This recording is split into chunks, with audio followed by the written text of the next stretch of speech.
Good morning, everyone. Thank you for being here. Just going to hang out for a moment while folks join, and then we'll get started.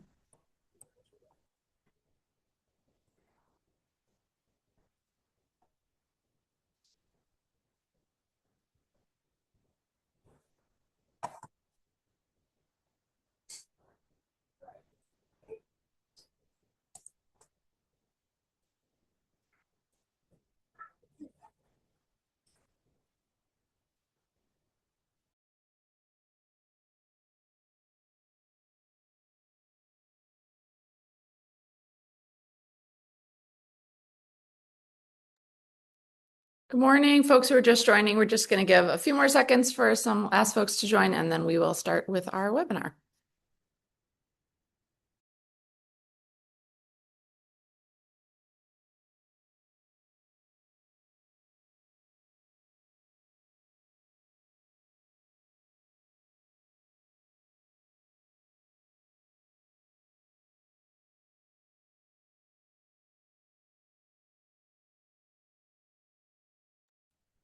All right, so let's jump into it. Good morning, everyone. Thank you for being here. My name is Tess Landon. I'm the project manager for My Shine My Future programs at the Department of Family and Support Services.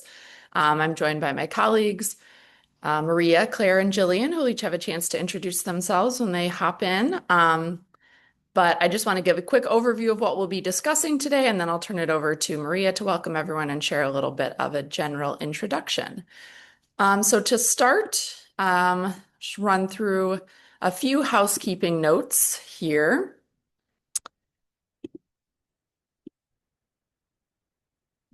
All right. So for your awareness, due to the volume of participants in the room, you're all muted, but please feel free to use the Q&A box to ask any questions that you may have throughout the presentation, as well as share any issues that you may be having with the webinar, anything like that. For your awareness, this webinar is being recorded, and also the deck as well as the webinar will be available following, not immediately following, but within the days following the webinar. So you'll be able to reference this if you are applying and want to check back on what we shared today. And then again, for your awareness, anything that's stated during this webinar is not intended to change anything in the solicitation document, which is the RFP. Any changes that are made, in addition to a list of any questions that we respond to during today's presentation, will be shared as an amendment to the RFP that was issued.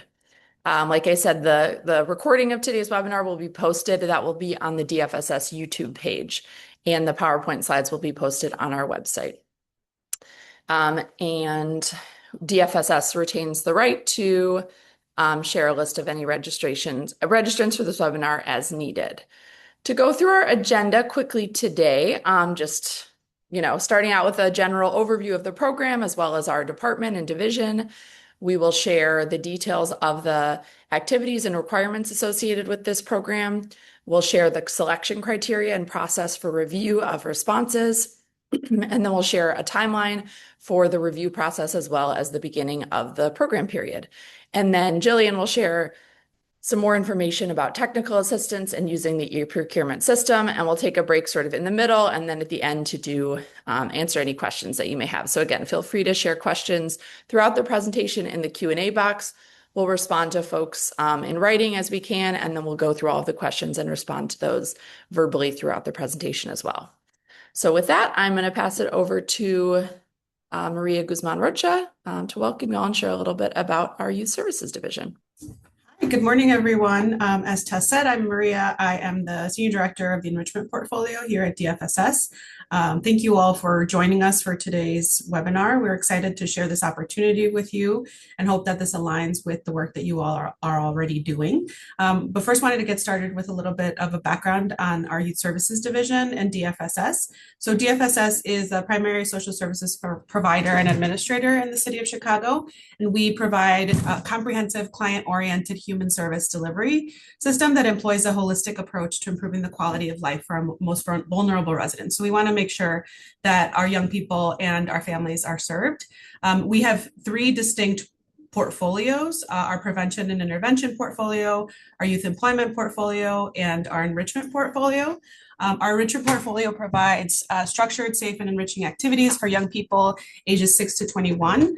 And our enrichment portfolio encompasses our out of school time programs as well as our My Shine My Future initiatives. And this opportunity sits within the My Shine My Future initiative community strategy. So we're looking at our Safe Spaces for Youth program, our Community Youth Opportunity Collaborative program, which is this opportunity here, and then our microgrant program, and we'll have details about that program coming soon.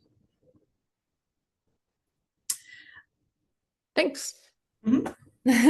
I'll get into now the details of this particular RFP. So the purpose of this RFP is for us to find organizations that are deeply rooted within their communities and experienced with convening local stakeholders, facilitating collaboration, and supporting youth-serving networks to advance the vision and mission of My Shine My Future within their communities. We'll share that vision soon.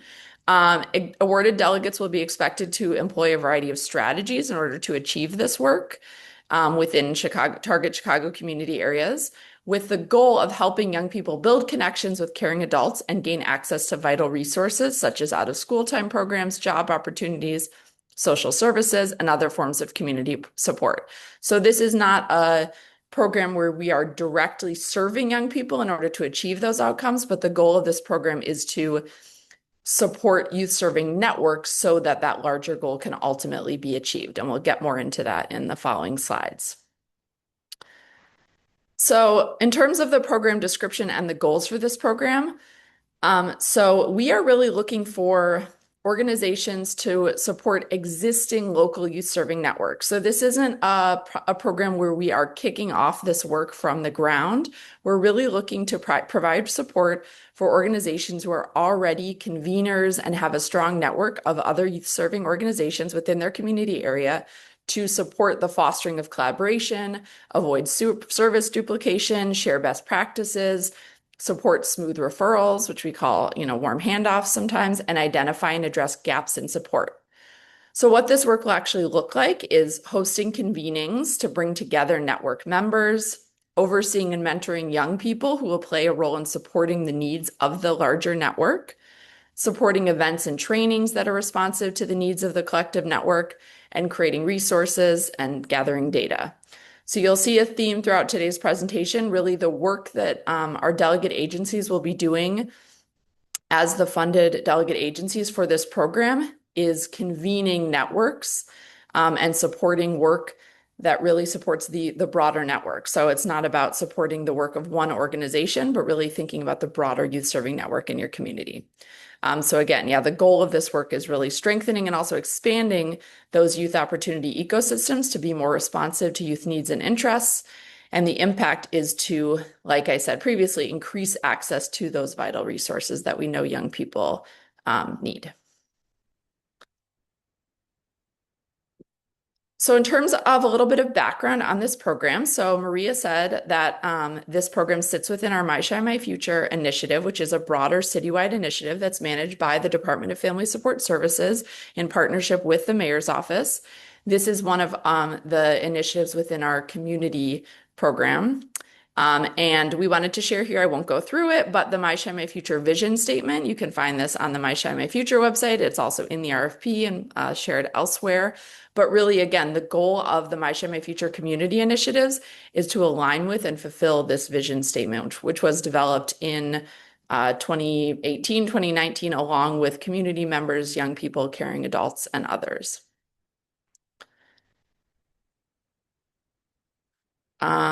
So in terms of the larger My Shine My Future initiative, like we said, this is part of the community strategy. The My Shine My Future initiative also includes a citywide strategy, which you may be familiar with. The citywide strategy includes the My Shine My Future website and the app, which is an online database of youth programs across the city that are designed to help young people and their families find programming.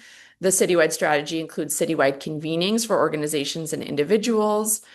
It includes out-of-school time campaigns and citywide events. If anyone was attended or familiar with our Teen Bash that just happened at Navy Pier a few weeks ago, My Share My Future produces events like that.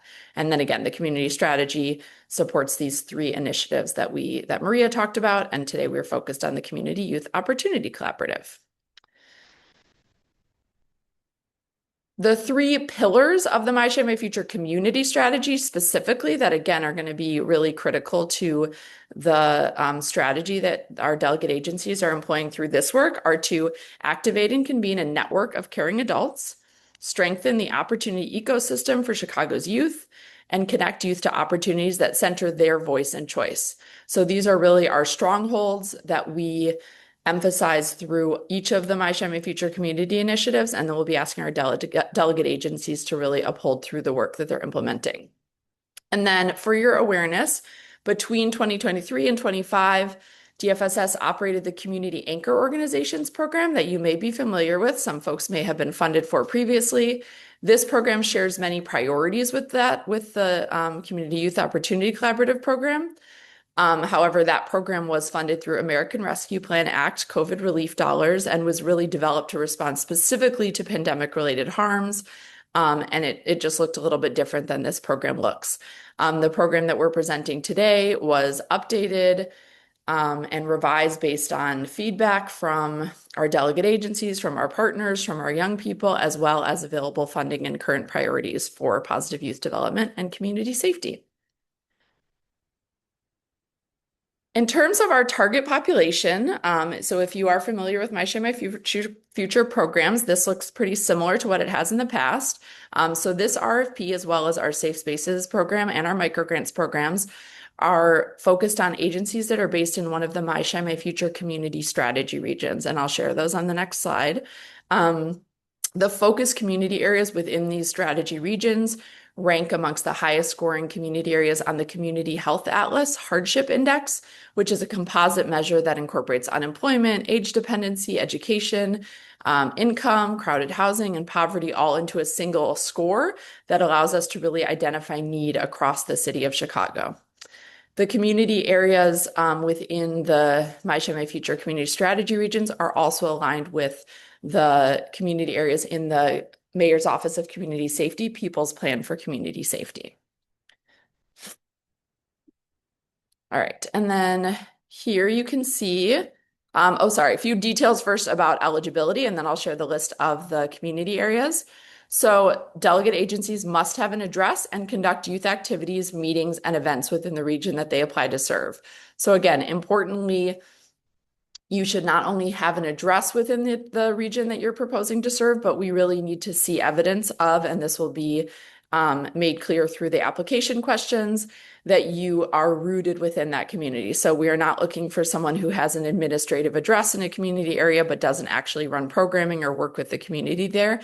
We are looking for delegate agencies who are really rooted within the communities for which they are applying to serve.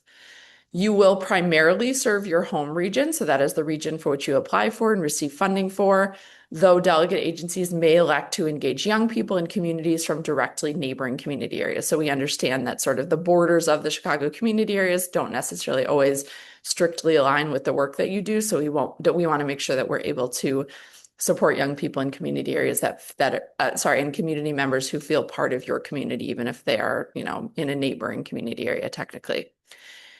And then important to note that multiple applications by the same agency will not be considered, even if they are for different regions. So you may only apply to serve one region. Again, even if your organization has completely different programs running in different community areas across the city, any one delegate agency will only be able to apply for one region. Here are our My Share My Future community strategy regions on the left hand, and then you can see on the right, this is the list of the City of Chicago community areas that are served by these regions. So for the most case, this is a one-to-one. In a couple of cases, you'll see there's just a difference in names. So the community strategy regions that are listed on the left were created in partnership with community members during the development of My Share My Future. And so you may see again, back of the yards. Technically, the community area name for that is New City, but back of the yards is the name that the community elected to use for the name of their community strategy region. And then you'll see a couple of community areas, such as Garfield Park, that encompasses both the East Garfield Park and the West Garfield Park Chicago community areas. If you are familiar with the My Shine My Future program from previous funding cycles, the only difference that you'll note here is that South Deering has been now included in the Greater Roseland Area Community Strategy Region. And this list of focus community areas is available in the RFP. All right, I am going to now pass it over to Claire, who is going to talk through the activities and requirements involved in the implementation of this program. Hi, everyone. My name is Claire Myers. I work alongside Tess and Maria. I'm the Youth Service Coordinator supporting the My Shy community programs. Everything I'm going to read through the next slide is listed on the RFP, so make sure you kind of dig through that as well, and I will try my best to cover everything. Kind of a cornerstone of My Shine My Future programming. There's kind of like four sub pillars. A main one being that programs and activities center youth voice and choice, which you will see throughout the RFP questions and through kind of the actual activities. A goal is to provide safe space for youth to spend time, offer developmentally appropriate activities and entertainment, and encourage young people to develop connections. And this is kind of the broader community strategy vision that applies to this program, to the Safe Space program, and to the micro grants program. Next slide. So again, through this RFP, we are looking to fund delegate agencies who have experience convening and facilitating kind of community-based networks of youth serving agencies. Again, this is existing networks. We are not looking to fund new work, but support those community networks that already exist. Next slide. All right, so one of the first components of the program is hosting quarterly convenings. The delegate agency is responsible for organizing these convenings. They are not necessarily the only one in charge of leading them, but the delegate agency that is funded for the community strategy region is the one that is kind of in charge of all of the logistics behind it. And these convenings are really meant to be, like Tess said, fostering collaboration across agencies, avoiding service duplication, sharing best practices, doing warm handoffs, identifying gaps, and finding solutions to those gaps. So the convenings can be decided by what the collective network needs, but then again, the lead funded agency is the one actually doing all of the planning, finding space, kind of making sure that those meetings happen. Throughout the contract of this work, it is expected that the network grow. And so kind of there's a variety of ways that we'll measure that, and the lead agency will be supported, and we will measure that work. But you can read all those subpoints below. Next slide. Again, this is a little bit continuing on the last point, but the funded agency will be the ones kind of planning and kind of keeping DFSS informed. Something for folks that were previously funded under anchor work, this is a new piece.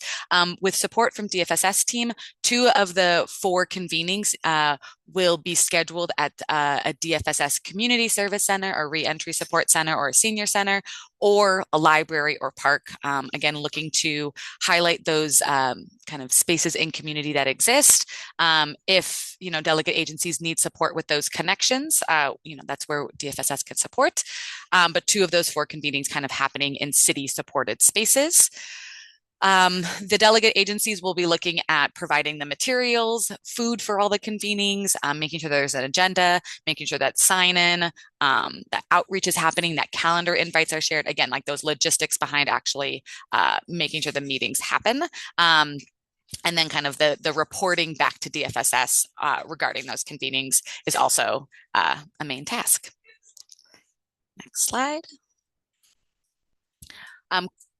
Another component of the program is coordinate network activities. So network activities is a broad term, and it's broad intentionally to allow communities and networks to define this for what makes sense for their communities. But the delegates will be responsible for coordinating the network activities, which are projects, events, or resources that address gaps or needs outlined by the network. So gaps or needs should be identified through surveys, through focus groups, network analysis, talking with young people in your community. We've listed some examples of what this can look like. This is not a definitive list, but some examples of what network activities may be could be positive youth development training for youth workers in your community, a shared calendar of youth events to avoid the same services on the same exact day. It could be a collaborative event hosted by multiple network members. Network activities must be beneficial to the larger youth serving network and should specifically address local youth needs. So the delegate agencies will be responsible for working with the youth network to identify those gaps and needs, and then think about and help drive those network activities. They also then need to plan for either maintaining these activities or archiving or data of kind of follow-up of those activities. Again, we know this is intentionally broad to allow agencies and networks some flexibility, but again, serving the broader youth network. Not just necessarily a specific agency. Next slide. Delegates will be responsible for recruiting and guiding youth to play an active role in the youth serving network. So participating youth should be working towards the collective goals of the youth serving network, not supporting specifically like a single program for the agency. So again, this is flexible, but this could look like a youth council for the community. It could look like a youth leadership program, youth stakeholders that are kind of part of this work. As a cornerstone of the My Shine, My Future community strategy, that youth voice and choice is a main piece of this work. And so this is how we expect delegate agencies to kind of build this into the program. Some of the actual tasks within that are recruiting youth connected to the home strategy region to play an active role in achieving the goals, providing ongoing mentorship and support to these youth leaders, equipping them with skills and confidence to support local youth ecosystems now and in the future, supporting youth participation in network activities, which could include gathering youth and community survey data, supporting, the youth could be supporting the outreach to other young people about different activities or events.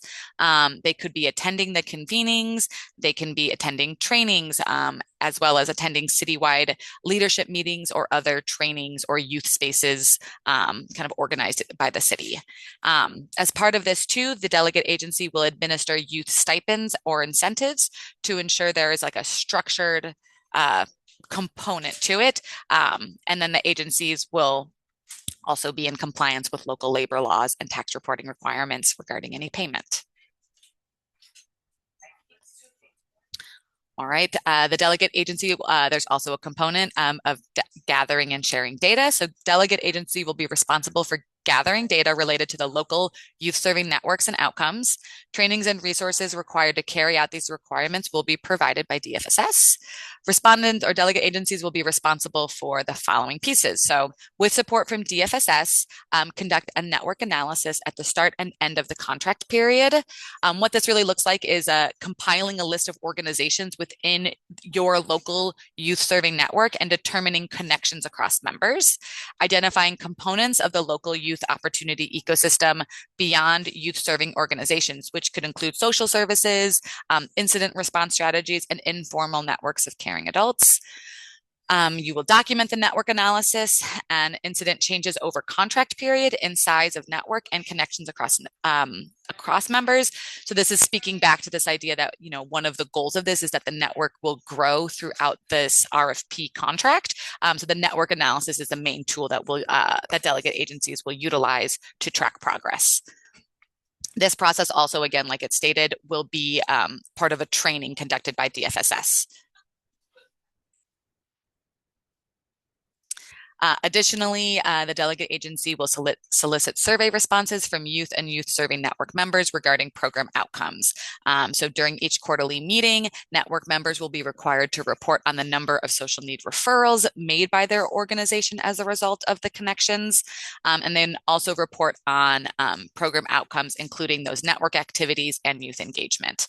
All of this will have training for the agencies that are funded under this program. All right, so for this program in terms of staff support, delegate agencies are expected to have a program manager and or other relevant agency staff that attend DFSS technical and quality trainings.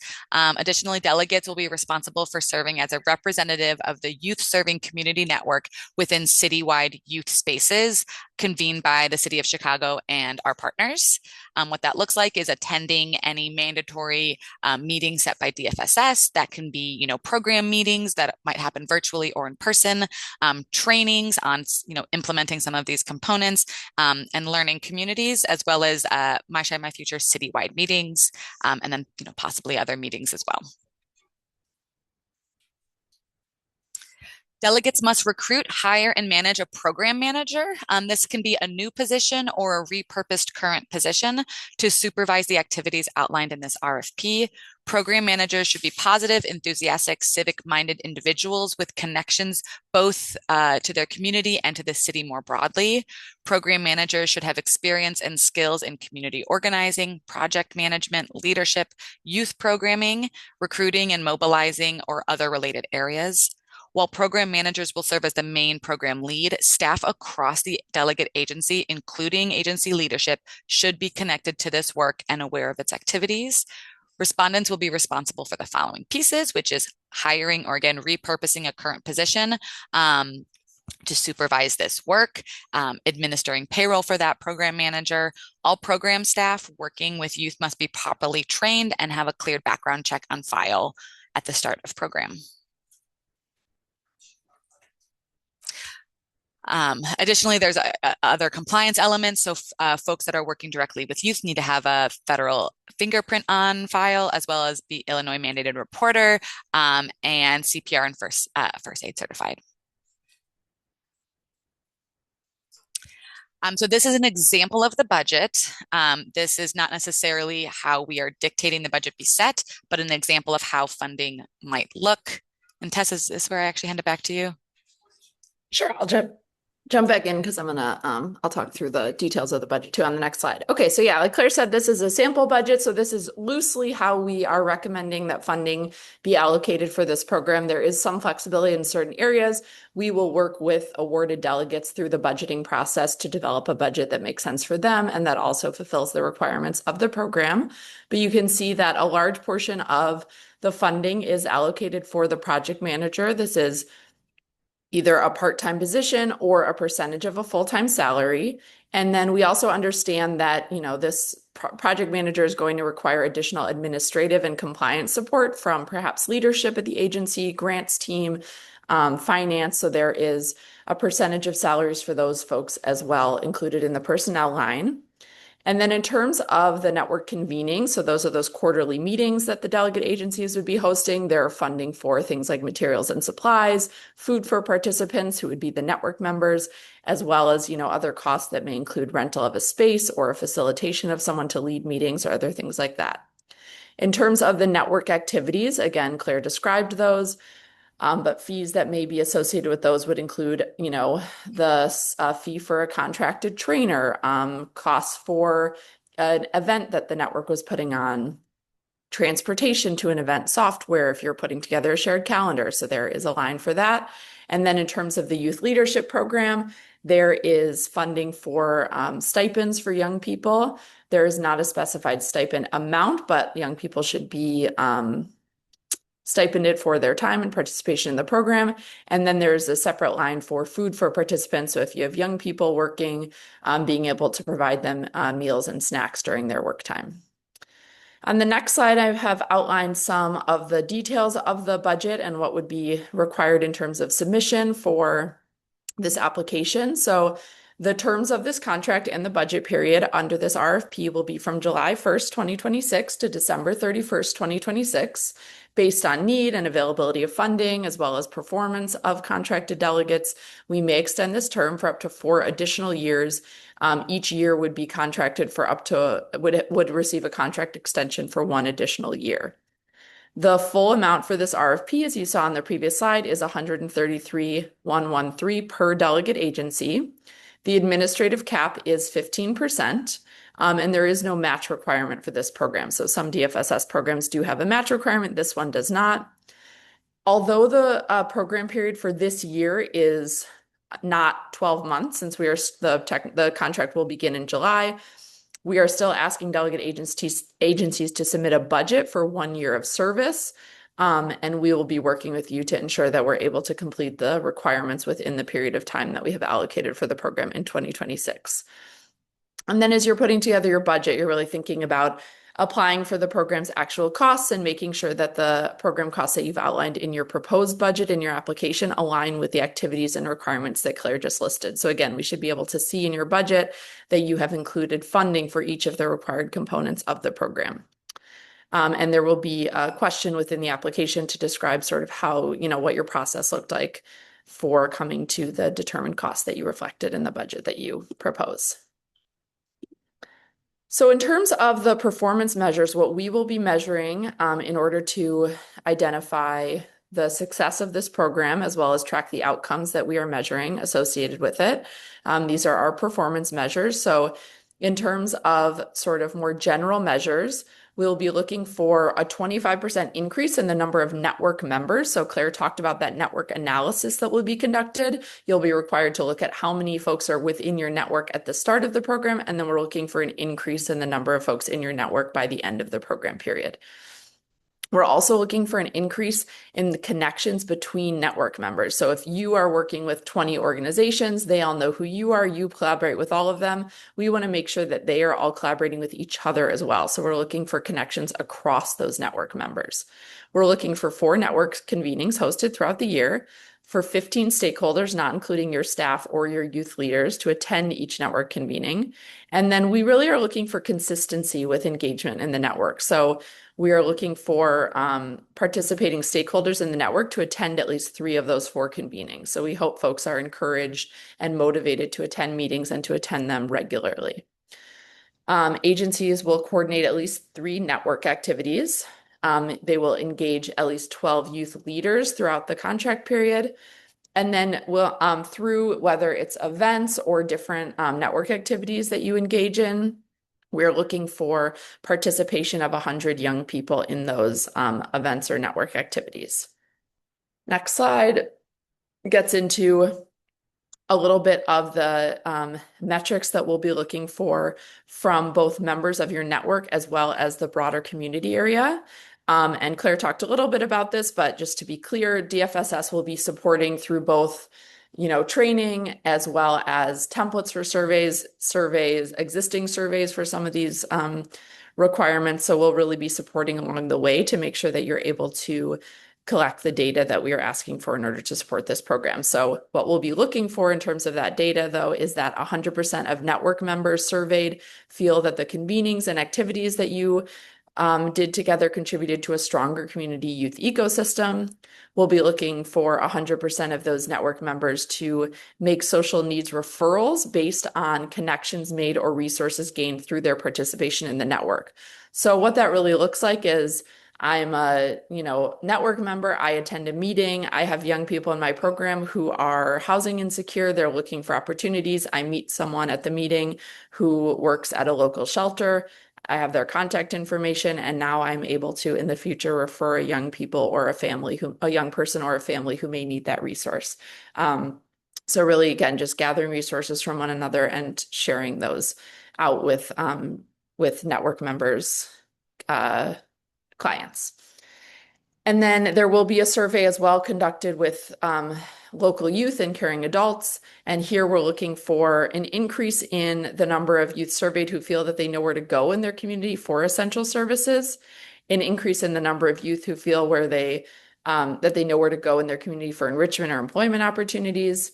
And then in terms of those caring adults, an increase that they know where to go for community and youth-focused essential services, and then again for community and youth-focused enrichment or employment opportunities. So again, the goal of this work is really to ensure that young people and caring adults within your community are aware of and connected to resources close to home, as well as across the city. All right, and then in our next slide, performance measures.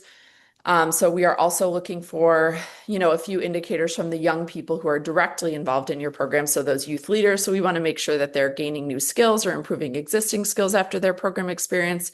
We want to make sure that they're connected to at least one caring adult or mentor through their program experience, and that they feel that the program experience helped them strengthen or build new connections within their community. There may be additional performance indicators that you wish to collect or that we will ask to collect throughout the program period. But again, we provide a lot of support and resources in collecting the data that we are asking in order to demonstrate the performance of our delegates and the program. A few elements of guidance for respondents as you are considering an application for this program. So again, just want to emphasize that respondents may only apply for a community strategy region in which they can demonstrate a physical address. You are advised, and we'll show this shortly, to use the city's website in order to verify that your location is in the selected community area that you're applying for before you submit your application. So, community areas as we may identify them as residents of the city are not always exactly aligned with the borders that the City of Chicago community areas technically have. So we want to really make sure that your address is within the community area that you're applying for based on that map, not just based on sort of your interpretation of the community area. Again, I want to reiterate that multiple applications by the same agency will not be considered. And importantly, that this contract will operate on a reimbursement basis only. That is the case with most of our DFSS contracts, and that no advances will be given.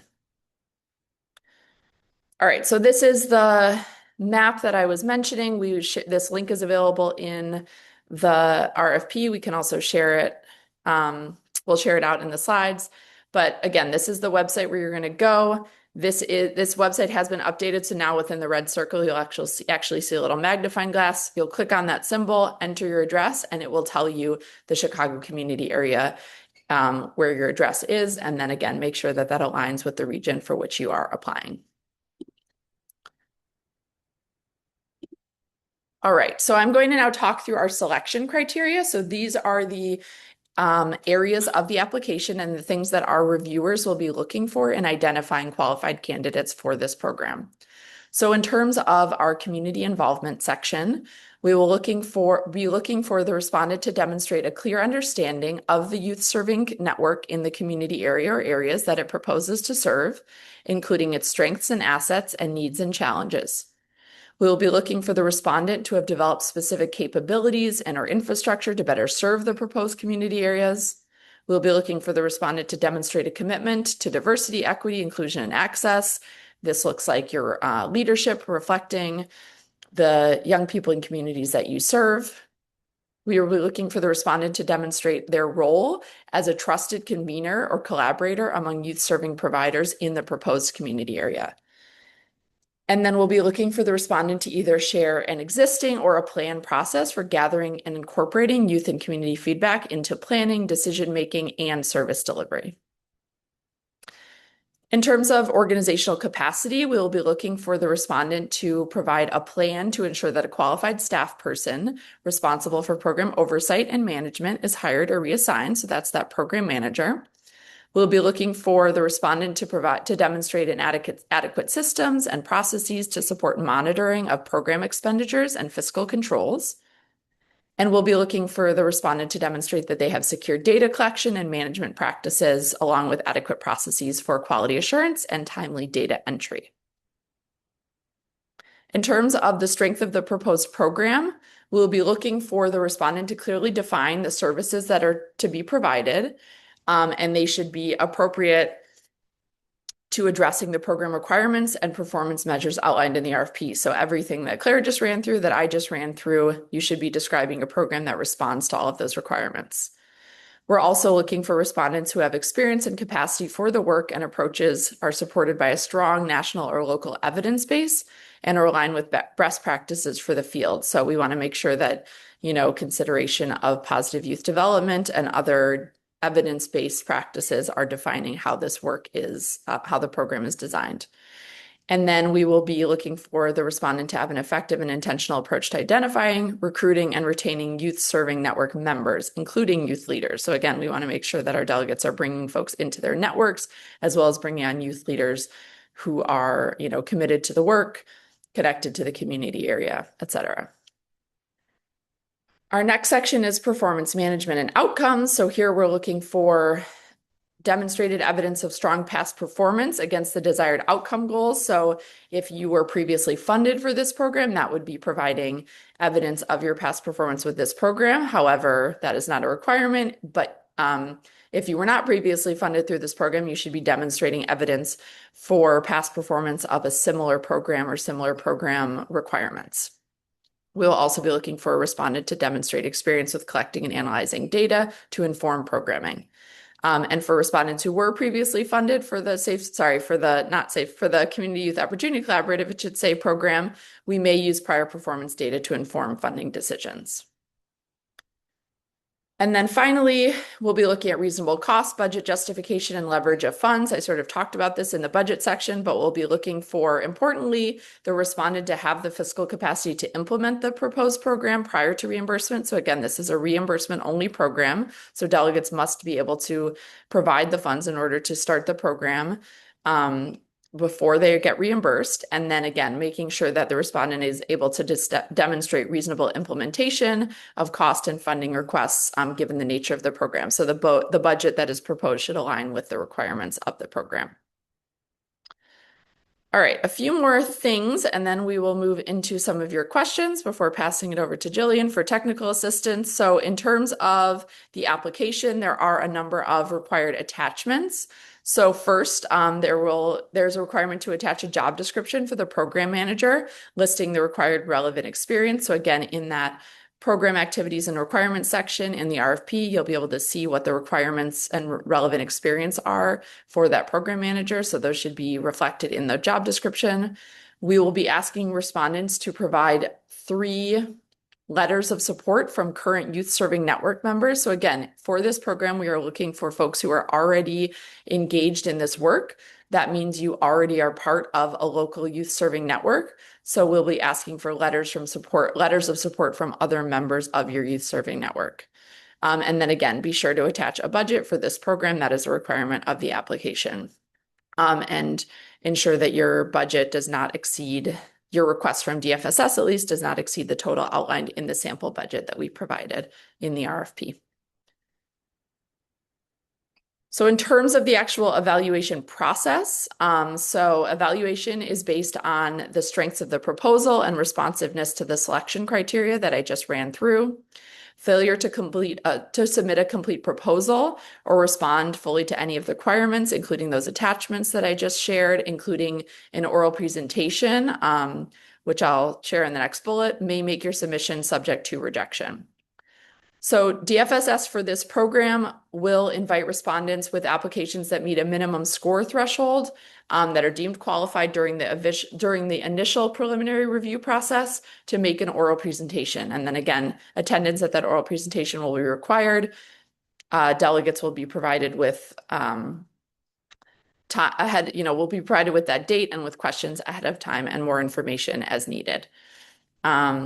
The Commissioner of the Department of Family and Support Services does have the right to reject, deny, or recommend agencies based on past performance or geographic need.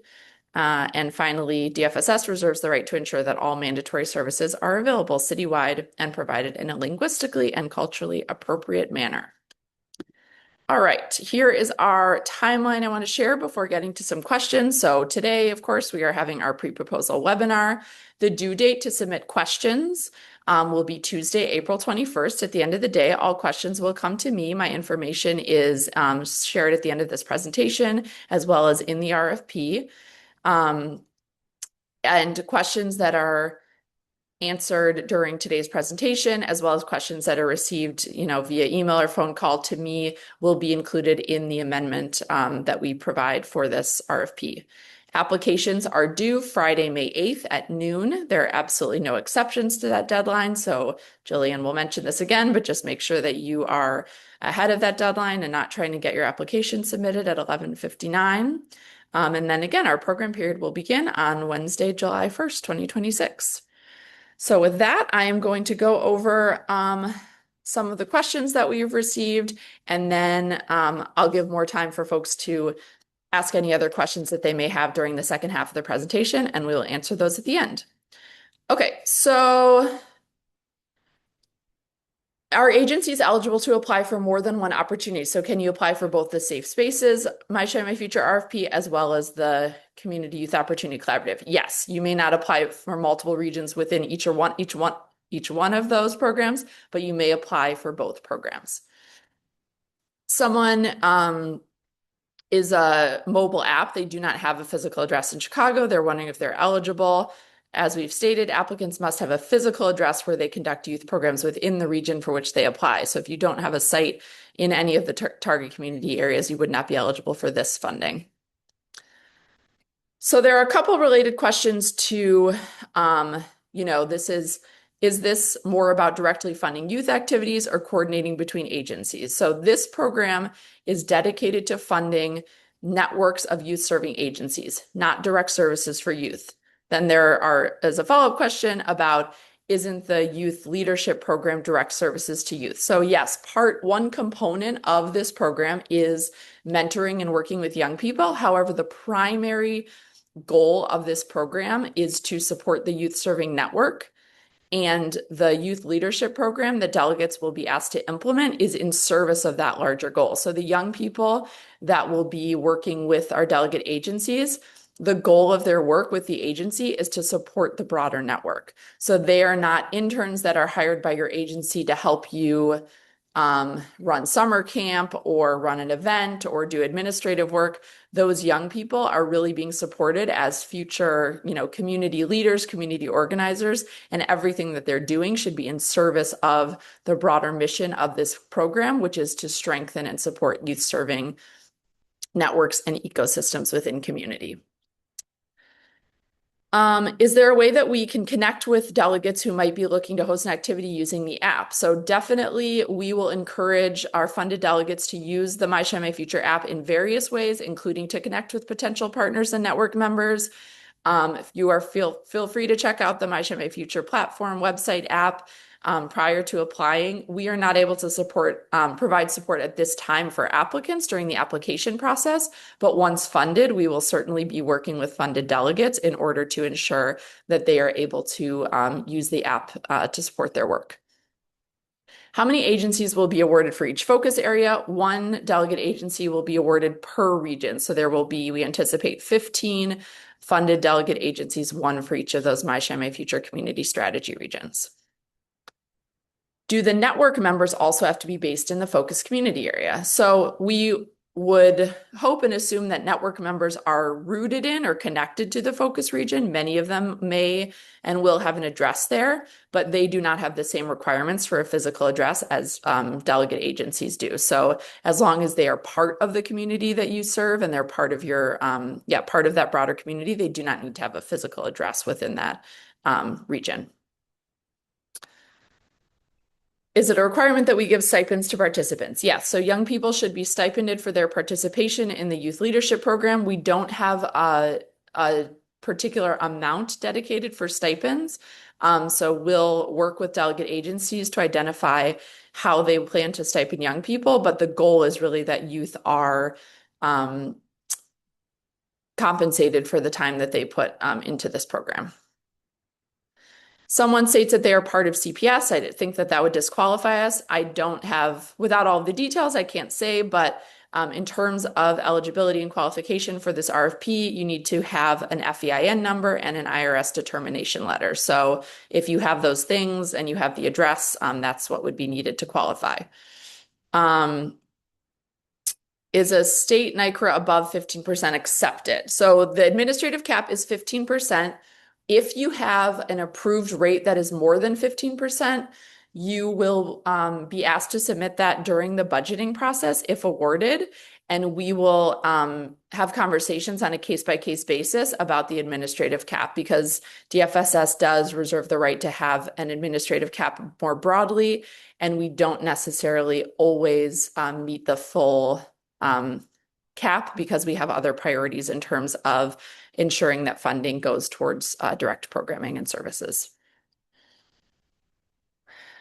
For the 16 to 24 year age range for the youth leaders, can stipends be awarded to college age alumni who are serving as mentors or lead interns within our community collaborative, or are they strictly for high school age participants? So no, stipends are not strictly for high school age participants. Stipends are for any young person defined as someone ages 16 to 24 who is part of your youth leadership work and supporting the network.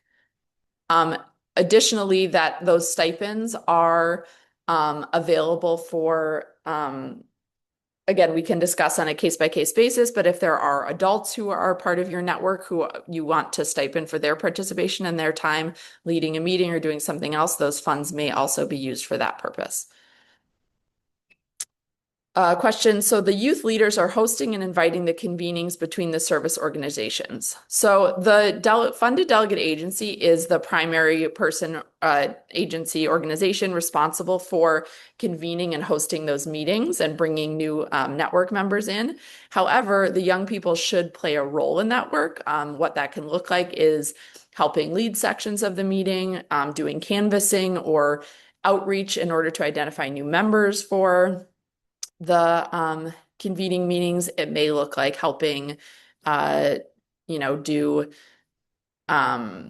social media or different things like that. But again, their work will be related to the larger goal for the program.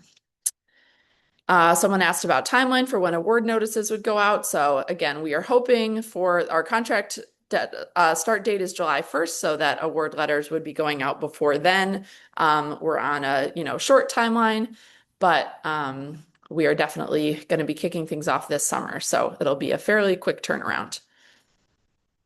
What if an organization has multiple regions and the one they apply for is not selected? So again, you will need to determine which of the community strategy regions you choose to apply for. If you have, sites across multiple regions, it would be up to you to determine where you're going to apply for, and perhaps that may be based on the community area in which you have the strongest, relationships or are the most rooted, but that's something that the applicant would have to determine. Yeah.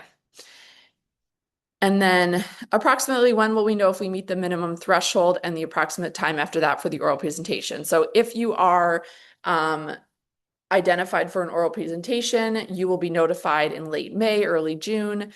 And you will receive a week's notice in order to attend the oral presentation. And then folks who are, everyone will receive notification within the next couple of months after that about the decision for who is awarded for the application.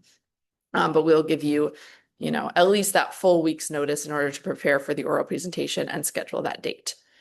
All right, I'm going to answer one more question, and then I will pass it over to Jillian, and then I will respond to the rest of the questions at the end of the presentation, and feel free to keep asking questions as they come up. Regarding the program manager requirement, does DFSS expect this individual to be a new full-time hire dedicated exclusively to this program, or can it be filled by existing staff leader who's partially allocated? So the position, as we stated, can be repurposed, or it can be part of a full-time hire's role. However, it is a majority probably of someone's time. So you just need to ensure that that staff person is able to meet all of the program requirements outlined in the RFP. It's really important to have, one staff person who is really dedicated to this work. Again, it's not 100% of their time, but it can't sort of be, it can't be 20% of their time or 10% of their time. So yes, they can be reassigned. Yes, it can be part of a full-time staff person's role, but there are some caveats there. All right, thanks. Jillian, I'll pass it over to you, and then again, get back to the rest of the questions at the end. Thank you, Tess. My name is Jillian Black. I am the Procurement Proposal Coordinator here at DFSS.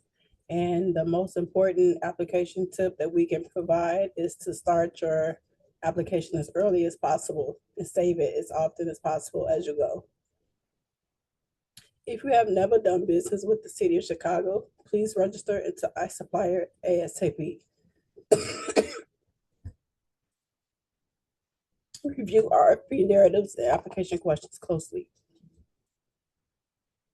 Remember that they align with the scope and the selection criteria. Use the information in the RFP for guidance in formulating your answers. Carefully review the selection criteria. There is a 4,000 character limit, which includes punctuation and spaces. Each response is allotted 4,000 characters. Please try not to use the back button on your browser.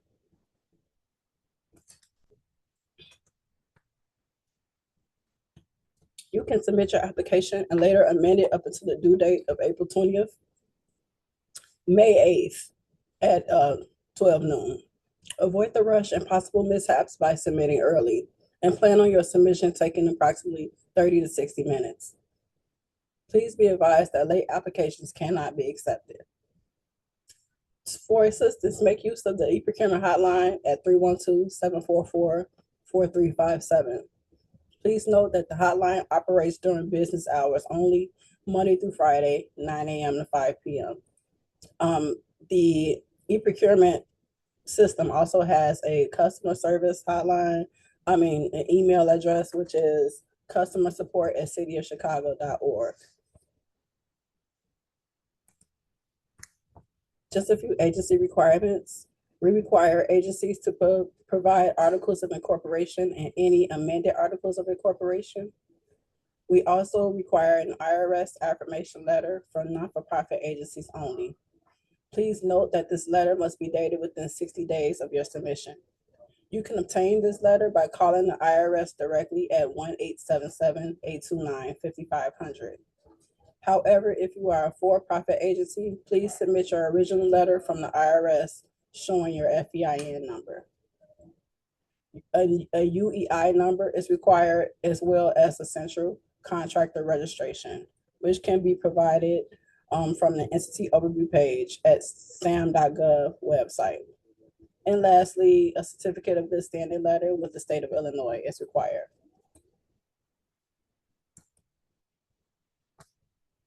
We do have a labor peace agreement ordinance, which applies to all DFSS and CDPH delegates that have 20 or more employees working for their organization. The only exemptions are hospitals. This applies to all contracts entered after April 2024. Contractor must provide written notice to the commissioner or her designee within 72 hours of becoming aware that employees want to organize or that a union seeks to represent employees. You may ask, what is a labor peace agreement? This is an agreement between an employer and a labor union that ensures that an organizing drive is not impacted by union techniques, including employee retaliation, and in return, they will not strike or stop work in a way that will impact human services.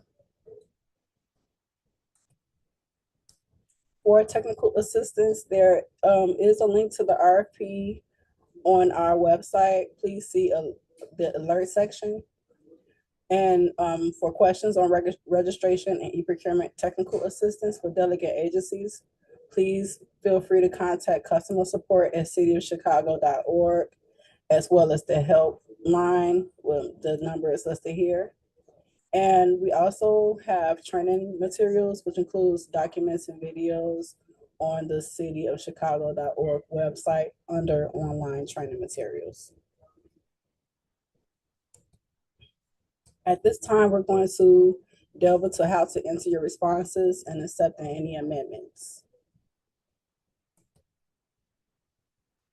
Step 1 in entering your response. Select Create Quote in the drop-down menu in the Actions box, and then click on Go. This will take you to the application page where you can get started. If the RFP you are interested in has been amended, and in this case it will be, you will need to acknowledge and accept that amendment to start or submit your response. To accept the amendment, click on View Amendment History. To begin the acceptance and acknowledgement process, follow these steps after clicking View Amendment History. First, you click on the document number. Next, you click on the infinity and eyeglass icon to review the amended changes to the RFP.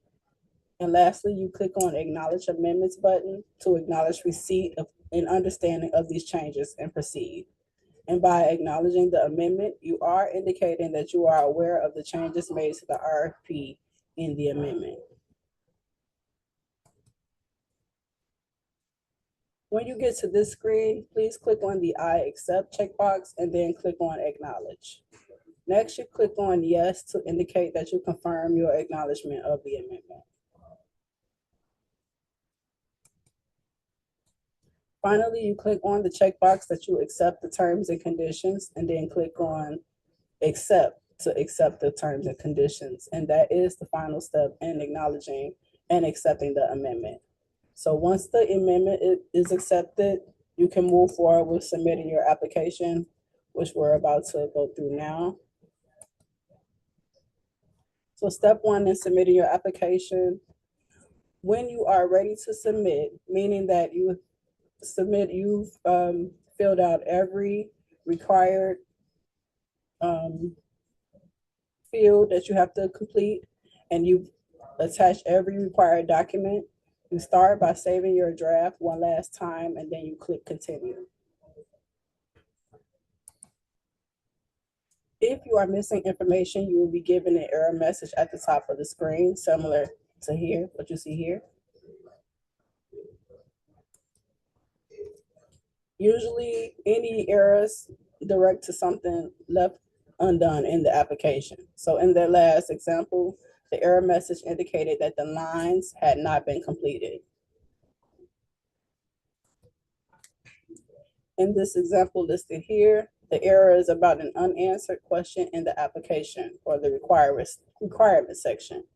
The quote value refers to your, in this case, missing answer. So once your application is free from errors, you are finally ready to proceed and submit. And at this point, clicking continue should push your application into the review and submit phase. When you get to this screen, this is something like a summary page, and this is also your last chance to review all of your data and to confirm that everything is accurate. So please use this opportunity when you get to this section to check your attachments and scroll to the bottom of the screen to see all of your responses. And at the very bottom of the screen, you will be asked to provide an electronic signature. Please be sure to fill in the signature before checking the box. Once you check the box, you can click submit. And once you submit, you will receive a confirmation screen similar to what we have here. And the e-procurement system will also send in a confirmation email within 24 hours of your submission. However, if you don't receive it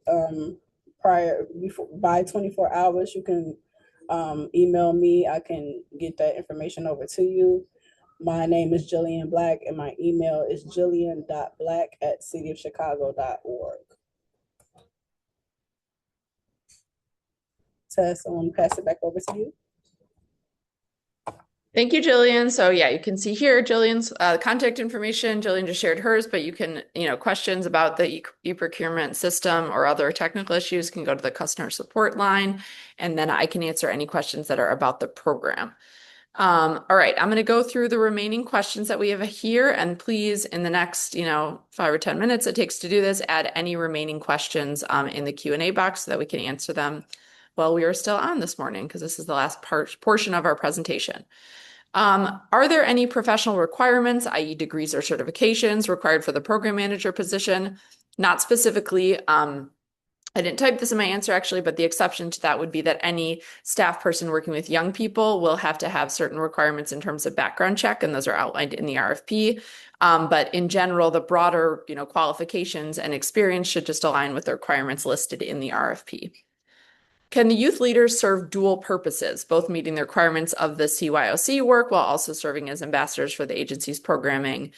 So yes, as long as young people's attendance is not being counted simultaneously during the same hours for multiple programs, then young people can serve dual roles at your agency. So this is a nice way for if you have young people who are part of a program at your organization who are looking for more of a leadership role or looking for internship experience, this is a way for them to sort of take that next step, but they may also be enrolled in another program, again, as long as they are not dually, they're not being counted for two programs at the same time of day.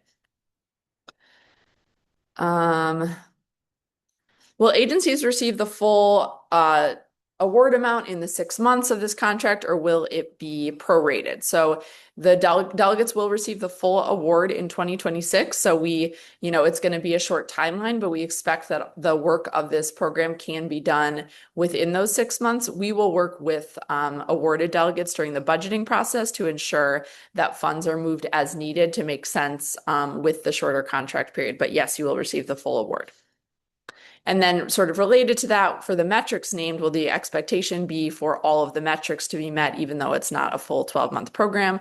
Some requirements may be amended as needed. However, the majority of requirements for this program are not time-bound. They're an increase in certain measures of connectedness and such. So those things will not be amended, but that'll be discussed with funded delegates if there are changes made based on the timeline. Sorry, the questions are a little mixed up here, so I'm just, so someone had asked a question about if they have any programs we can point to as examples. Happy to respond to that, but would need just a little more clarification of what types of things you're looking for examples of. Is this RFP only available every 4 years, or are there plans to have another RFP for fiscal year 27? So at this time, we don't have plans for a future RFP. As we stated, this RFP does have the option for contract extensions. So at this time, that is the plan moving forward. Someone had asked for a link to a PDF of the RFP, so I did paste the link. There's a Dropbox link to the PDF that I pasted in the Q&A in response to that question. If you can find it, we don't have a chat for this webinar, but also the RFP will have information again for where to find the RFP in the presentation that we share today, but also it can be found on the city's procurement website. Can agencies partner together on applications? Yes, agencies can partner. However, one agency will need to be the lead for the program and they will be awarded the contract. So definitely, this program encourages collaboration, but in terms of, having someone who is held accountable, who is our main point of contact, who's sort of taking the lead, there needs to be someone who is, sort of in that role. Can being part of CPS be considered a part of a youth serving community network? So I don't have all the details here, so I'm not exactly sure, but just to reiterate that, respondents should be able to demonstrate that they're deeply rooted within the community for which they're applying and that they are a leader within a strong youth serving network. So that means that they are someone who has experience with convening and bringing together members of a youth serving network. So being connected to, an agency or another organization doesn't necessarily make that true, but it may be. So I would say just refer to the requirements outlined in the RFP, and that's going to give you your best guidance on that. All right. Sorry, a couple of questions were reposted. How many youth do you suggest to be stipended for this program? How much per stipend? So the requirement is that 12 young people must be engaged throughout the contract period, and we do not have a specific requirement for the stipend. So that's something that we will work with funded delegates to determine if there is additional support needed. However, we really have found in previous iteration of this program that folks had different kinds of youth councils and youth leadership programs and that they look different in each agency. So we haven't set a requirement for that for this program. Someone asked if these questions will be posted publicly. Yes, all of the questions and responses that we've answered today, as well as any other questions that we receive before the deadline, will be published as part of an amendment to this RFP. And as Jillian reviewed, you'll be required to view and accept that amendment in order to submit an application. would the same organization be considered as a delegate for both safe spaces and this opportunity, or is the intention that they would be different organizations? So no, not necessarily. Like we said, you may apply for both programs and you may be funded for both programs. So a delegate could be, the delegate agency within one community strategy region for both the Safe Spaces program and the Anchor Organizations program. They'll be reviewed completely independently. So we're not going to make that decision based on your success in either program. All right. And then I think a little clarification for the question about CPS. Can CPS be considered part of the community network? Yes, absolutely. So we definitely expect and hope that local community networks will include not only, nonprofit organizations and faith-based institutions and caring adults within your community area, but also that you will be connected to local schools, local library branches, and other, city agencies and sister departments that have local offices within your community area. And, our team will support ensuring that those connections are made within your community areas to organizations once they are funded. And then there's one last question. Can an agency submit the same program for both safe spaces and this RFP? So I'm not sure exactly what that means, but no, these are very distinct programs. So if you are choosing to apply for both Safe Spaces and the Community Youth Opportunity Collaborative, you would need to provide distinct applications for both. And again, the requirements outlined for each program are completely distinct. So you should definitely plan on a unique application for both programs to ensure your best chance of success with either one. All right, I'm going to give just a second to see if any last questions come in while we're here. And otherwise, again, you can always email me if anything comes up during the application process. Our deadline, one last time, is May 8th, Friday, May 8th at noon. Our deadline for questions is Tuesday, April 21st. So please get any questions into me prior to that. They will be responded to via email and then also, like I said, published as part of our amendment.